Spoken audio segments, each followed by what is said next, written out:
देखिए, आज ही की जो रिपोर्ट है जो मीडिया के द्वारा है, कल हमारे वहाँ पर संक्रमण के मामले में हम दुनिया में तीसरे देश के रूप में आ चुके। 7 लाख से अधिक मामले कोविड के इस देश में आ चुके हैं और अभी भी स्थिति साफ नहीं है कि हम पीक में पहुँचे या ना पहुँचे। तो ये बड़ी एक ऐसी स्थिति आ गई है कि सरकार ने जब लॉकडाउन किया था, मात्र हम 1000 से नीचे संक्रमण के मामले थे और जब सरकार ने लॉकडाउन को क्या अनलॉक 1 किया, उस समय भी हम दुनिया के 10 देशों में शामिल थे और आज हम तीसरे देश में, अमेरिका ब्राज़ील के पास तीसरे रूप में है। टेस्टिंग के हिसाब से भी देखेंगे कि दुनिया ने WHO ने एक पैमाना बनाया हुआ था कि 10 लाख में कितने हज़ार की आपकी टेस्टिंग हो रही है। 20 दिन पहले की रिपोर्ट थी कि जब अमेरिका में 80,000 प्रतिदिन, इंग्लैंड है, यूरोप के विभिन्न देशों में 20,000 से लेकर 40,000 तक पर डे टेस्टिंग हो रही थी।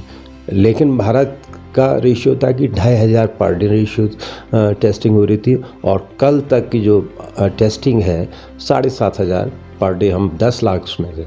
तो ऐसे में वास्तविक स्थिति कैसे पता चलेगी कि कौन संक्रमित है और कौन संक्रमण के शिकार नहीं है, जबकि लॉकडाउन का उद्देश्य था कि लॉकडाउन के समय का जो हम उपयोग करें, संक्रमित व्यक्तियों को अनसंक्रमित व्यक्तियों से अलग थलग करके फिर हम कोरोना के फैलाव को रोकें। पहले उसमें लगता है कि हम उसमें पूरी तरह से असफल हुए। एक तो बीमारी के फ्रंट में हम असफल हो गए। आज भी हम अर्थव्यवस्था हम खोलने की कोशिश कर रहे हैं, लेकिन किसी तरह की जो फाइनेंशियल उनको आर्थिक रिलीफ मिलनी चाहिए थी, जिससे कि वो अपने इंडस्ट्री को शुरू कर सके या एम्प्लॉइज़ का वेतन दे सके, फाइनेंशियल रिलीफ भारत सरकार ने नहीं दिए। तमाम छोटे उद्योगों को भी यही कहा गया कि आप ऋण ले लीजिए, जो ऑलरेडी ऋण में ग्रस्त थे। 3 महीनों से हर तरह से किसी तरह का उत्पादन नहीं कर रहे थे। अब वो और कर्ज में ऐसे डूबे, जबकि दुनिया के अन्य देशों, अमेरिका, यूरोप, अन्य देशों ने रणनीति अपनाई थी। उन्होंने लोगों के हाथों में इंडस्ट्री को, जो वहाँ पर एम्प्लॉई थे, उनके वेतन की गारंटी खुद सरकार ने वहन की थी। एक फाइनेंशियल पैकेज दिया था और हमारे वहाँ जो फाइनेंशियल 20 लाख का पैकेज है वो ऋण का पैकेज है कि आप फिर ले लो। जो पुराने ऋण को नहीं चुका पाया है वो नए ऋण को कैसे लेगा। एक ये मामले में मैं देखता हूँ कि केंद्र सरकार की पूरी तरह से कोविड के क्षेत्र में, चाहे बीमारी के फैलाव को हो या आर्थिक जो नुकसान है, उसको दोनों फ्रंटों में केंद्र सरकार असफल हुई है। अगर उसका दूसरा एक परिणाम हम देखें, हमने जब लॉकडाउन को खोला, आज उसकी वजह से पूरे देश के अंदर विभिन्न राज्यों में लोग अपने अपने घरों को लौट रहे हैं। उत्तराखंड में ही 3 लाख के आसपास लोग वापस आ चुके हैं। मजबूरी में गए थे घर की दशा को सुधारने के लिए, आज मजबूरी में फिर आए हैं, लेकिन राज्य सरकार ने उनके लिए अभी कोई ऐसी योजना तैयार नहीं की। बागेश्वर में मैं था 3 दिन पहले, वहाँ पर 2 व्यक्तियों ने जो कोविड के इसके कारण रोज़गार खो चुके थे, एक सूरत से आए वापस लौटे थे, एक दूसरे राज्य से वापस लौटे। 2 व्यक्ति डिप्रेशन के शिकार हो गए, आत्महत्या कर लिए। सरकार कह रही है कि हम मनरेगा के माध्यम से उनके रोज़गार की संभावनाओं को तैयार करेंगे। उस फ्रंट में भी 2-3 चीज़ें हैं जो आज आए हैं। मनरेगा में उनका रजिस्ट्रेशन होगा, योजना बनेगी, लगभग 2 या 3 महीने उसमें लग जाएंगे। कांग्रेस ने मांग की थी जब तक उनकी योजना कार्य शुरू हो तब तक वो क्या करेंगे, उनका रोज़गार ख़त्म हो चुका। उसके लिए आप उनके एडवांस में उनकी जो वेतन बनता है वेजेस का एडवांस दे दीजिए और 3 महीने बाद जब काम शुरू होगा उसे डिटेक्ट कर ले। सरकार ने उस पर भी ध्यान नहीं दिया। उसी तरह 3 अलग अलग ग्रुप के राज्य सरकार की नीति है कि या आप कुशल श्रमिक है या अकुशल श्रमिक। बहुत से जो छोटे छोटे उद्योग थे कोई आईटी किया हुआ बच्चा था, किसी ने इलेक्ट्रिशियन से किया, किसी ने फिटर से किया, किसी ने टर्नर से किया या अन्य सुविधाओं, किसी ने फार्मेसिस्ट किया, किसी ने डिप्लोमा होल्डर है। ये भी बहुत से लोग बेरोजगार पहाड़ में आ गए। अब आप उनसे चाहेंगे कि वो भी मनरेगा में काम करें, तो हमारा सरकार, राज्य सरकार की जो इसमें लौटे हैं उनका एक प्रोफाइल डाटा आपके पास होना चाहिए था और उनकी शैक्षिक योग्यता के हिसाब से उनके लिए रोजगार के का प्रबंध है। इस फ्रंट में भी राज्य सरकार पूरी तरह से असफल हुई है। तो लगता यह है कि मोदी जी ने टोपी राज्य सरकार के हाथों में दी, राज्य सरकार ने जिलाधिकारी को दी, जिलाधिकारी ने एसडीएम ने सबसे कमज़ोर प्रतिनिधि होता है प्रजातंत्र में पंचायत, उसके ऊपर डाल दी। आज सारा नेगेटिव उसके पास आ रहा है। तो राज्य सरकार की भी इस कोविड को के इतने जो समस्या, इसका आर्थिक समस्या, ये संक्रमण की समस्या, उसमें निपटने में भी असफल हुई। आज भी हमारे कुमाऊं में जो अल्मोड़ा संसदीय क्षेत्र के 3-4 डिस्ट्रिक्टों में आज भी जो टेस्टिंग की सुविधा सिर्फ हल्द्वानी में है, समय लगता है।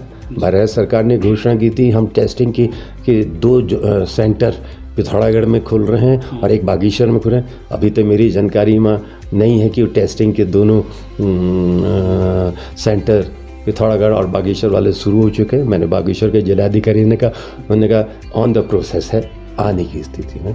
तो इस संदर्भ में सरकारों को ध्यान देना चाहिए।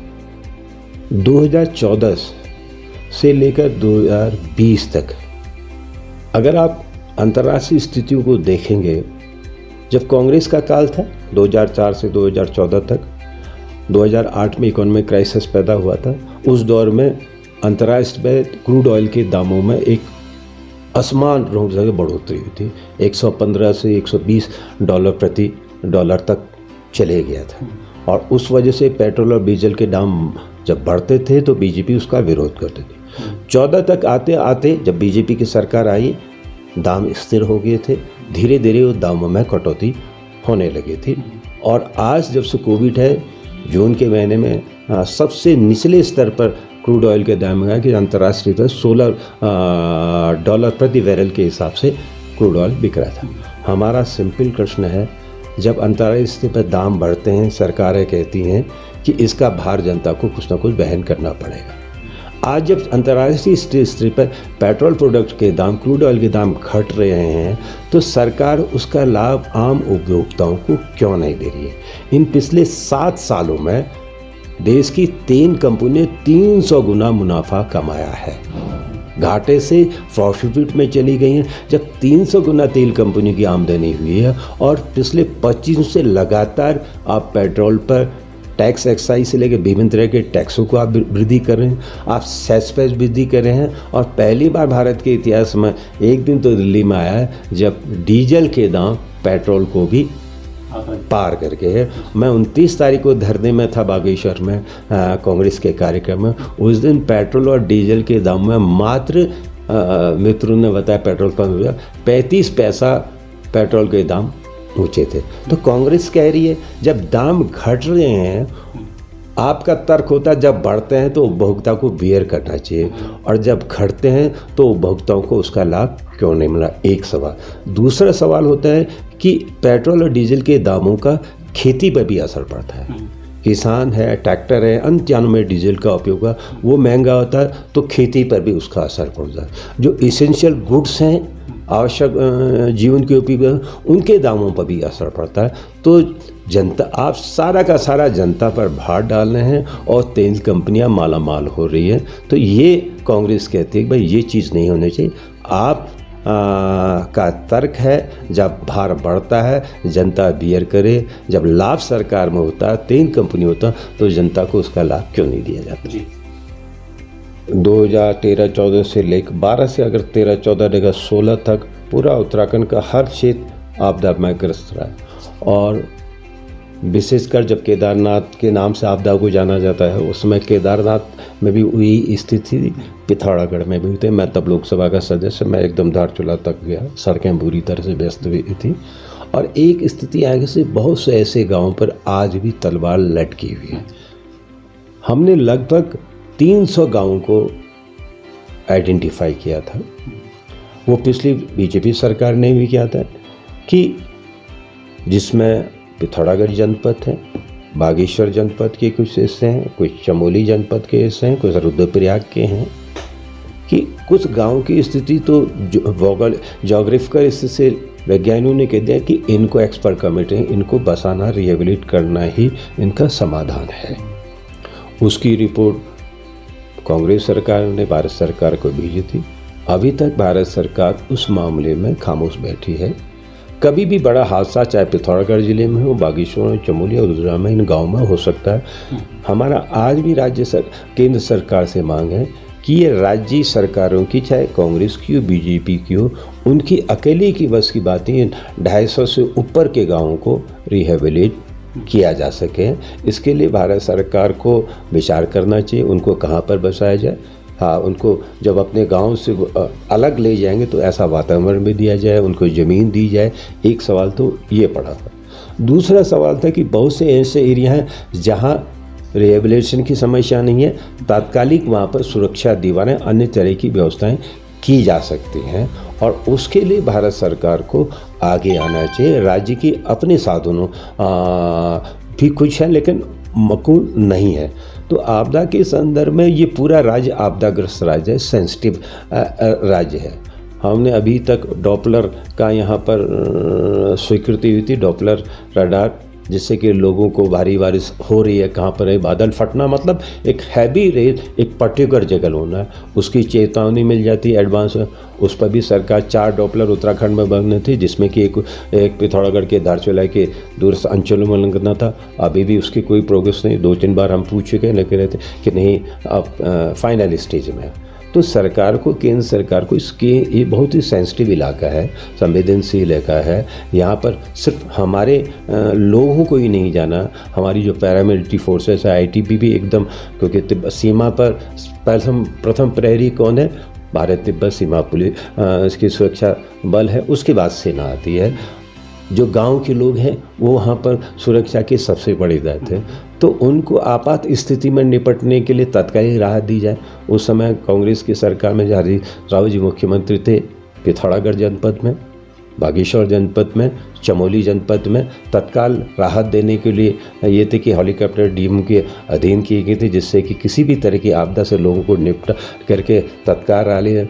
उसमें जब से बीजेपी सरकार आई है उसमें भी विराम लगा है। सरकार ने तो बात की थी हम हेली सर्विस शुरू करेंगे, लेकिन मैं आज तक देख रहा हूँ अभी तक राज्य की आपदा आने वाली है। कैसे हम एक आपदा का तो हम सामना करें, इस दूसरे आपदा के प्रति उसका ध्यान ही नहीं है कि जून और जुलाई अगस्त के महीने में बड़ी आपदा आ सकती है। उसकी तैयारी का ना कोई राज्य स्तर पर कोई तैयारी की बैठक की खबरें हमने सुनी, ना जिलाधिकारियों को इस तरह के कोई आदेश दिए गए, ना उनको इस तरह के कोई साजो सामान दिए गए कि वो तत्काल अगर कोई इस तरह की आपदा आती तो उससे निपटने के लिए क्या काम करें। तो ये राज्य के सरकार को, जबकि हमारे राज्य में पहला भी राज्य है जिसने आपदा मंत्रालय बनाया हो, मंत्रालय हमने बना दिया, लेकिन आपदा के समय जो 3-4 महीने का वर्षा काल का समय था उसकी तैयारियां शुरू हो जानी चाहिए। जो नुकसान होता है उसकी भरपाई होनी चाहिए। जैसे आपने कहा, अभी देखा ही होगा आपने, भारत सरकार की एजेंसी BRO है, मुंशियारी जौलजीबी रोड बंद हुई थी, रोड खुलने की जगह विधायक जी ने प्रयास किया, खुलवा दी, उन्हीं के खिलाफ आपने अधिकारियों ने FIR दर्ज करवा दी, है ना। तो ये जो तैयारी नहीं, आपको अपने स्टेट की मशीनरी के साथ सहयोग करना चाहिए, और जो भारत सरकार की मशीनरी है उनको कहना चाहिए कि आप राज्य की मशीनरी का सहयोग करते हुए तत्काल लोगों को रिलीफ देने के लिए आ गया। देखिए, ये बहुत सेंसिटिव सवाल भी आपने बहुत अच्छा भी प्रश्न किया। जिस समय मैं लोकसभा के समय सदस्य बना था, ये तमाम हमारी जो सीमा नेपाल से जुड़ी हुई थी, चीन से जो, टनकपुर से लेकर झूलाघाट धारचूला में लोगों की मांग होती थी कि हमको मोबाइल नेटवर्क से जोड़ा जाए। हम नेपाल के सिम का उपयोग करते हैं।